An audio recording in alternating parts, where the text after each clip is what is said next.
You cook a little food to give to someone that might be down and out. Okay, now if you on a regular day, you really wouldn't do that, right? Because you only have enough for you and yourself. But in the spirit of giving, you'll offer them a plate or two. You might even give them a whole dish. That's a sacrifice. Okay, you might not have a lot of money or change in your pocket, but when you walk past someone that's in need and you give them what you got in your pocket, that's a sacrifice. Okay. When you take the time out of your day to help someone with something, okay, that's a sacrifice. So it's not all about the blood of the animals, that are slaughtered and the rituals. I mean, it is a part of it, but it's not all of it, okay? So folks can just calm down. Blood sacrifices are usually only called for certain special things, okay? If you're carrying something that's life-threatening, you cleanse with, an animal such as a hen or a rooster, okay? And that living thing becomes the vessel for whatever it is that you're carrying. It leaves your body, and that sacrificial animal takes it, soaks it up like a sponge. Now, a lot of you PETA folks and animal rights activists, I know you're probably squirming right now, thinking, oh, that's so unfair to do that. But listen, we eat and consume animals in any other case. If a person is really dying or they're facing something really, really difficult that could cut their lives short, are you really going to sit here and vouch for the right of the hen that normally would have been killed anyway for chicken to go in the frying pot? Really? So extreme circumstances, yearly celebrations, things like that, honoring the ancestors, in regular yearly celebrations, or even more often than yearly, those foods are eaten, okay, if we're sacrificing the goat or a lamb or a chicken, a hen, a duck, a turkey, whatever the case may be, those animals are cleaned, cooked, and eaten to sustain the family and or community. And nothing goes to waste. In Hoodoo, animal parts are used. I'm sorry, I'm making up words here. Animal parts are used, all right? Chicken feet. Just had a whole ass conversation on Facebook about the use of the chicken foot, all right? Feathers absolutely are used. Gallstones found in the gallbladder absolutely are used. Okay, beaks, coxcomb, absolutely. The feathers on the throat, yes. And other parts, tail feathers of the rooster, you better know it. Okay, and other parts that I won't get into here. But animal parts are absolutely used in Hoodoo. Okay, and they're usually parts that were harvested from animals that were used for food or ritual animal sacrifice. The next one, ritual water immersion. That's number 4. My mind goes straight to the river baptismal. Okay, that's also an African continuum. Now, not everybody is living in a place where they have access to accessible rivers that are safe to go in. There are more found in the South. There are some in the North. But that Southern practice, it still remains to this day. My mama done told me there's churches out in the country. They do the river baptism, okay? But it doesn't always have to be the river. If you just don't have access to that, that doesn't mean you're shit out of luck. We still have ponds. We have lakes. We have oceans, And if you don't have access to any living body of water, you can absolutely collect some living water, all right? Rainwater, for example, and do a baptism there. What baptism is a symbolic death and rebirth, all right? It's a symbolic death and rebirth. That's all it means. And if you're doing a Hoodoo baptism, when you are coming out of that water, because waters aren't the only baptisms, okay? There are other ways to baptize besides water, but I'll talk about those another time. You are conferred heightened gifts, okay? Just like I mentioned, when you're sitting in the pews and the people are getting the ghosts around you, And you get this heightened sense of awareness. Sometimes it's transient with folks. Sometimes it stays with folks. Baptism, it pretty much stays with you. Your heightened sense of awareness. You do some magic and you find that you get results a lot faster because you were baptized. You see? And for a lot of folks, that baptism is a near-death experience. Okay? That's also seen as baptism. The next one is divination, right? Now, a lot of folks think of card reading and cartomancy when they think of divination, but there are other systems that folks can get into and learn about and practice, okay? Reading bones, very good one. Dominoes, absolutely. Dice, There are people who are so gifted with the gift of divination, they can read some damn cornflakes. They can just reach into a box of cornflakes and scatter them bitches on the damn counter and read your ass. Past, present, and future with some damn cornflakes, okay? So divination can really be whatever it is you feel aligned with and attuned with, all right? Some folks read animal innards. Some folks can read birds and their patterns of activity. Some people read insects. Some people read the wind. Some people can read water, okay? And things that happen with water. One of my favorite things to do is get a clear bowl of water, like a glass bowl, and put some black oil in it, okay? And just look at the way that the black oil forms its droplets, okay? Because it can, based on what the energy is, will determine the behavior. If they stay nicely formed in circles, that means one thing. If they break up, that means something else. If they sink down to the bottom, that means something else, okay? So that's one of my favorite things to do, that's special to me, all right? But, find your own ways, all right? Find out what works for you and get to it, because divination is so important. It is so important. Let me tell you how important divination is. One day I was mucking around with a crystal ball. Yes, I got a crystal ball. I just love the way they look. I really love the way they look. And so I was gifted a crystal ball one Christmas by my family. But I was having a hard time connecting with it. I'm like, ancestors, I know y'all, make me drawn to this thing for a reason, but I'm really getting tired of trying to see through this thing. I ain't seeing nothing. I would see like what looked like little thin wisps of like smoke, and then they would just dissipate and I would get nothing, and I would get a freaking headache afterward. And I'm just like, okay, I'm going to do this shit one more time. And if I can't get it to show me anything, I'll just leave it over there for a decorative object, okay? So I get into it. I start seeing that little wisp, and I'm like, okay, cool, something's happening. But instead of it dissolving and breaking away, it actually made the form of a person, in this case, a woman. I could tell she was an Indian woman. She has, had the bindi and the sari on and all like that. And I asked her to tell me where she was from. And then all of a sudden she points. And then I got this image of all these trees that had bare exposed roots, like what you would see in a swamp, And I'm like, oh, okay, this is interesting. And then the thing dissolved.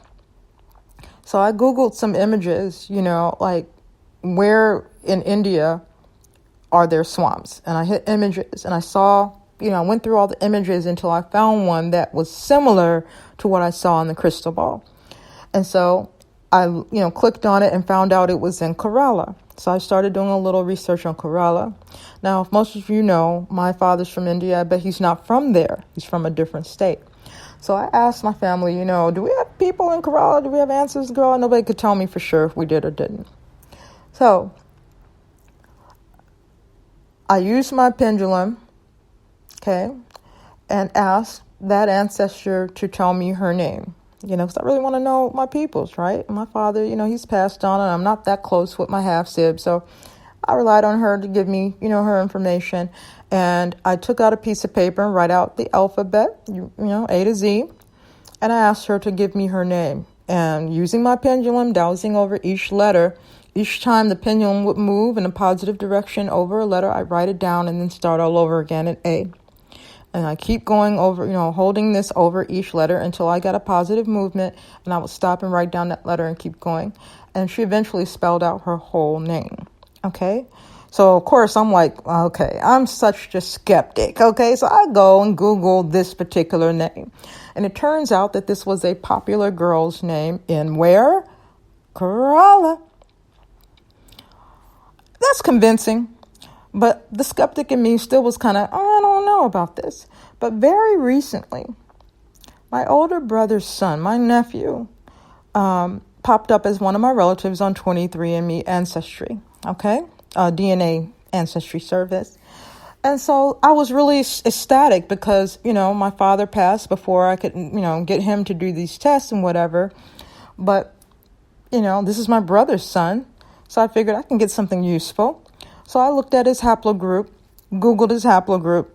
It turns out that he carries a haplogroup that is very popular in where? Kerala. So I am no longer a skeptic, okay? I say all this to say divination, okay? Divination can give you so many answers to so many things. It can help you communicate with your ancestors. It can help you build those bridges, filling gaps about who you are and who you belong to. It can help you assess the strength of your work that you're doing, your spiritual workings. It can show you the power in whatever you're making. It can show you, if you got some mess going on and where it's coming from and what you can do to deal with it and whatever the case may be. Divination is very, very important. And I want to say shout out to all the diviners out there. I make it my business to share on my social media. Whenever I see somebody's offering divination services, whether they're for free or not, I'm sharing it, and I want more of us to get into it.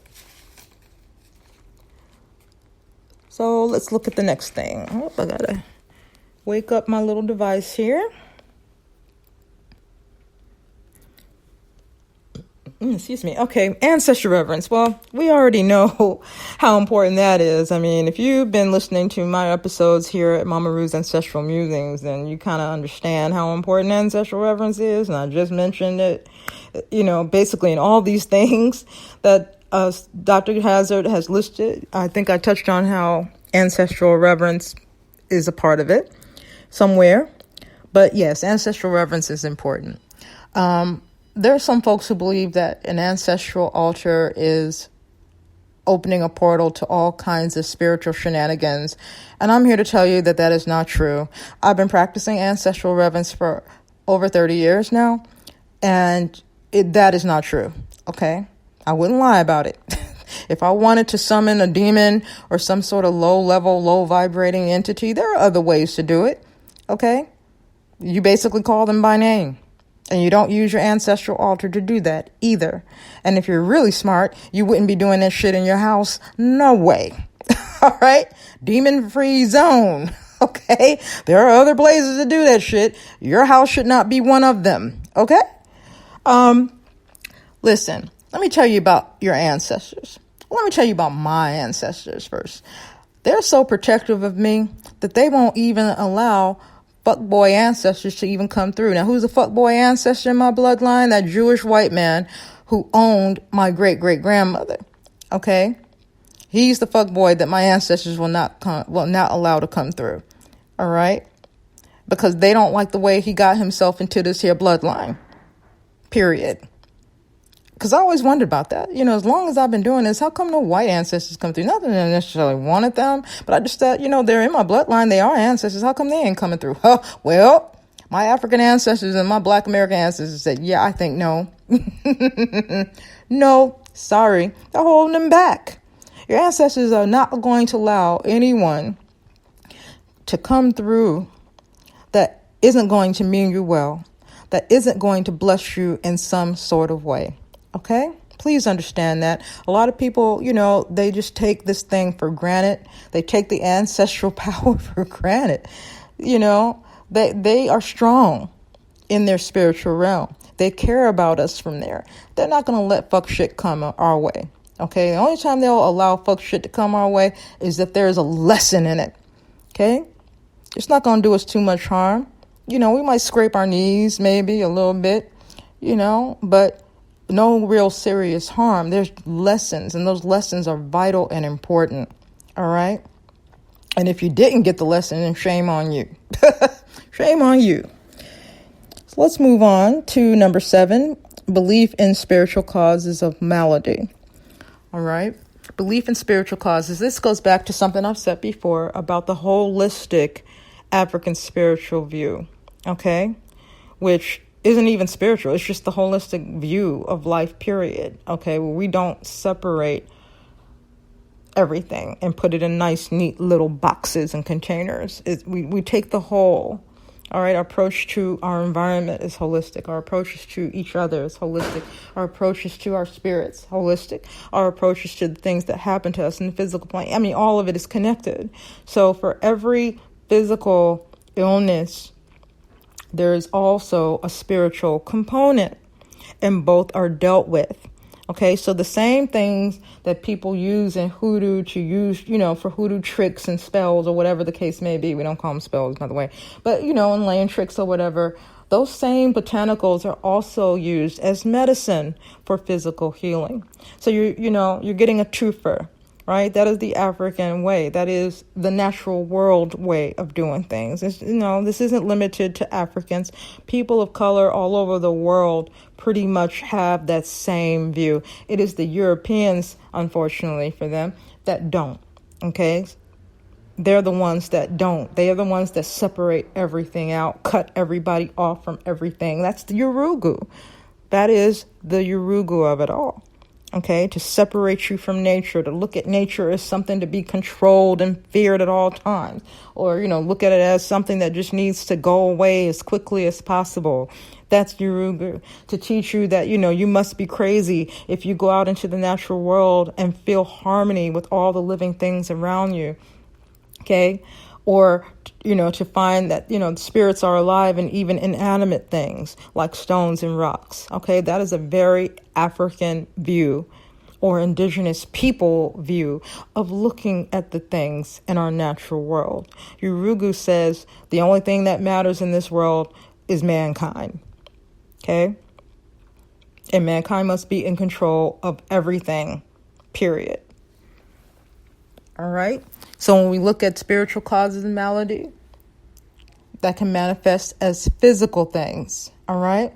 When I give people spiritual cleansing regimens to do, I always have to tell them that they may experience physical symptoms afterward, either in the middle of their regimen or after they're finished. Such things as tension headaches, such things as lightheadedness and dizziness, coughing spells, sneezing spells, mucus formation and snotting, nausea and vomiting and diarrhea. Okay?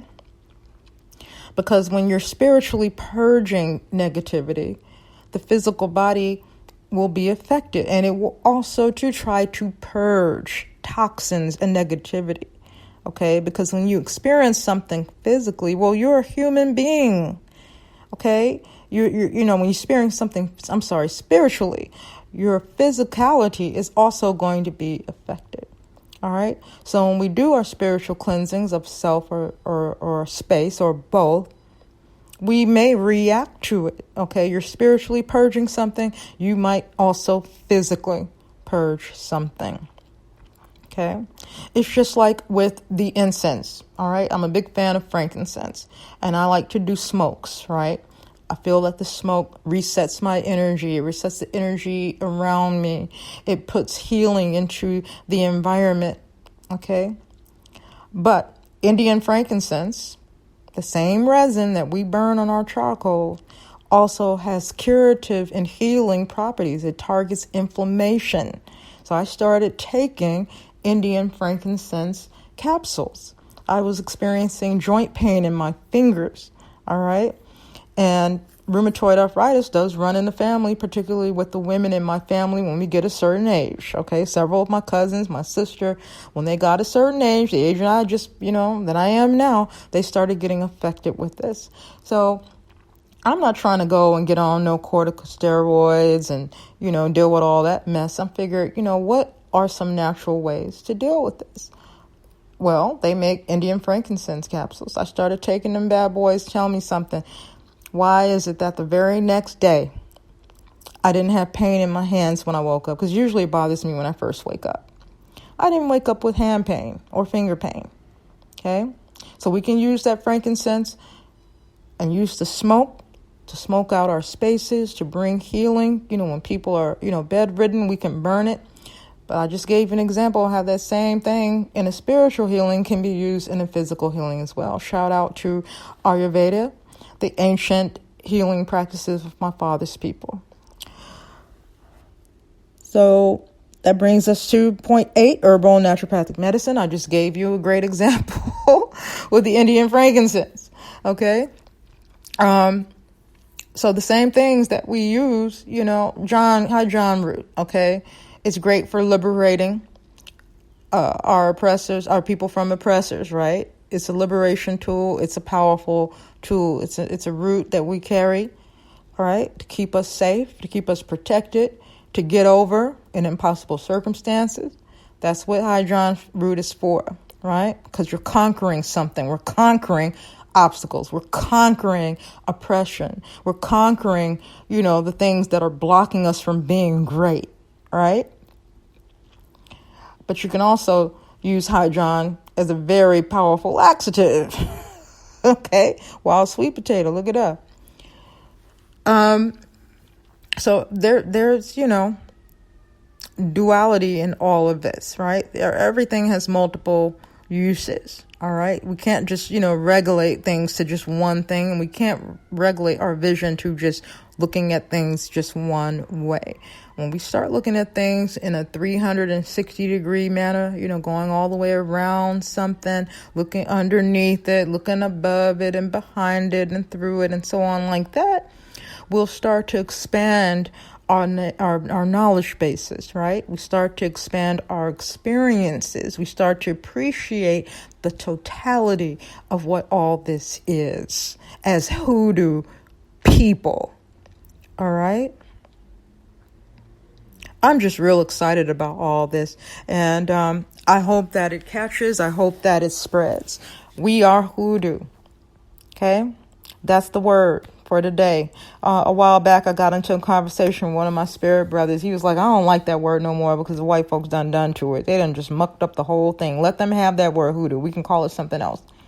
And so we were all like going back and forth on what we should be called. But I disagreed with that. Just because, outsiders to our culture and traditions have run amok with Hoodoo, that's not enough for me to give it up.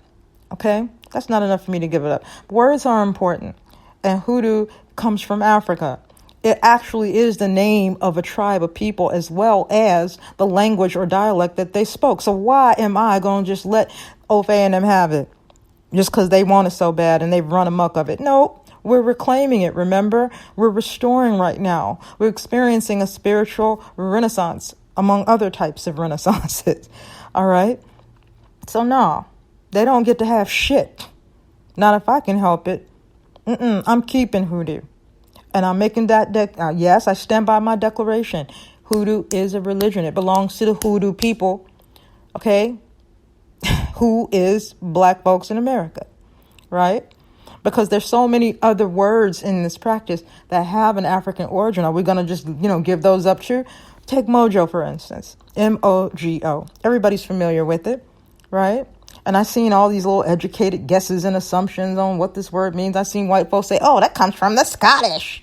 It comes from the Scottish. It means this. Oh, no, it's not Scottish. It's Gaelic. It means this in Gaelic. Yeah. No. It actually comes from the Congo word, mojo. Okay? Spelled M-O-Y-O. And what does that translate to in English? It means spirit or breath of life. When we construct a trick bag or mojo bag, breathing on it is a very, very important component. Is it a coincidence that the Kakongo people, the Bakongo, called it breath of life, mojo? M-O-Y-O, mojo. And if I'm not saying that right, and you are a native speaker, please check me on that, because I do have friends in my social media that are native speakers. Okay. So yeah, the words are African. Okay? And we're African descendant people, so why should we give it up? Why should we allow folks to misattribute it to something else or misappropriate it to something else? Okay? We don't have to give anything up. What we have to do is reclaim and restore, y'all. Reclaim and restore. Okay? But I totally reject the notion that hoodoo is not a religion. How could we have hoodoo saints? What is the point of calling them hoodoo saints if there was no religious association to it? Okay?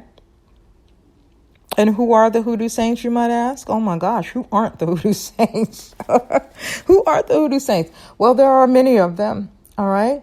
But I really want to acknowledge the Black spiritual church, first and foremost, because the people who led those services in those churches, to me, they are the hoodoo saints that need to be elevated and revered, all right? I'll be speaking more specifically about that in an upcoming episode. Well, I will be reviewing a book, this really, really great book about hoodoo in Memphis, Tennessee. All right. The author did a very good job at writing about this phenomena as it presented itself to him in Tennessee. He went and researched the history of it, and it is just amazing. And there's a little part in there that I'm just now getting through about the spiritual churches that exist in Memphis, Tennessee. All right. So we'll be talking about, Mother Leafy Anderson and the spiritual churches, and all like that in an upcoming episode. And I'll speak more about the names of these hoodoo saints. All right. But just for now, know that they exist. When people say hoodoo saints, they automatically go to, the root workers of the past, like Marie Laveau, like Aunt Caroline Dyer, like Nana Pleasant. Well, she's fictitious, but she's still important in my book. Dr. John, Dr. Buzzard, people like that. Those are like the hoodoo saints, and that's fine. That's great. They are, to me anyway. But there are so many others. You have them in your own family. The workers in your own family. You can definitely elevate them and call them hoodoo saints. Why not? Okay. I mean, they passed everything down to you anyway. Why not celebrate that and elevate that, right? So, yes, hoodoo is a religion. Yes, it's a spiritual path and tradition. Yes, we work with the Bible. We either use it as a tool, what our African ancestors would call nkisi. It is a spiritual tool. Okay, even if it's not read, even if the words aren't used, even if the pages aren't used, the Bible, the book in and of itself, is nkisi. Okay, folks got to stop being turned off by that. All right, stop being put off by that and look at it with your ancestral eyes and get a hold of that power, because it is a very powerful tool. All right, ancestors knew what they were doing, child. Don't dismiss them. They knew what they were doing. Trust and believe that. Okay. So, if you think you're getting them turned on playing them gospel songs and them praise and worship songs at your ancestral altar, just think what will happen if you start reciting some verses. Okay, why don't you try this? Get your Holy Bible, go before your ancestral space, be quiet and still, hold that Bible up to your forehead and ask it a question. And keeping your eyes closed, open up that book. Take your pointing finger and pull it down the page. Okay, start on the left-hand side. And if you don't feel anything, go over to the other side. And when your fingers start tingling, if your hand starts to tingle, stop. Keep your finger on the page. Open up your eyes and read those words and see what happens. Okay? See what happens. I promise you'll get something. You either get the answer to your question, or you'll get a verse that you need to recite out loud to your ancestors, because they might be waiting for you to do that so they can help you make something move or make something happen. Whatever the case may be, I guarantee you feel something. All right? There's a reason why the word is called bibliomancy. Okay? Because Bible literally translates to book, right? Book. And, you can do bibliomancy with any book. Somebody argued with me once and said, oh, you can only do bibliomancy with the Bible. That's why it's called a Bible. No, it's not true. Okay? The Bible is one of my favorite books to do it with, but you can do bibliomancy on any book. I actually tried that one time on my Facebook. I was reorganizing my library shelves, and I figured, oh, let me have some fun with this because this is kind of boring and tedious. So I'm going to make this fun. So I asked people to give me a number between, like 1 and 16. And then after they gave me that number, I said, well, give me a second number between 1 and 30, And then that was like 1 and 16 was the actual bookshelf number. And then once they picked the bookshelf, I counted how many books were on that particular shelf. And I asked them to give me another number between 1 and, let's say 30 books are on the shelf. And so if they picked, 12, then I would get book number 12. Okay. And then I would count the pages. It has 150 pages. So I'm like, okay, give me a number between 1 and 150. They would give me a number between 1 and 150, and that would be their page number. And then I would close my eyes and go down that page. And when I felt that little tingle, I would stop and I would write down whatever that sentence was. And it was a really fun thing to do because whatever I wrote, these people were like responding to it. They're like, oh my God, that actually has meaning. And these books were, just really random, One shelf has cookbooks. One shelf has books of, literature and poetry. I have bookcases with all, Black history and, a bookshelf for philosophy and religion. And, that's how I organize my shit through topic. But anyway, it was a lot of fun to do. And I did it to basically prove that you can use bibliomancy with any book, not just the Bible. All right. So that's a fun exercise. Try it. See what you come up with. So I guess that's really all I have to say about this. If you have any, concerns, questions, comments, criticisms, if you agree or disagree, I don't care. I really, really, really, really like your feedback. I'll try to get to your questions as soon as I can.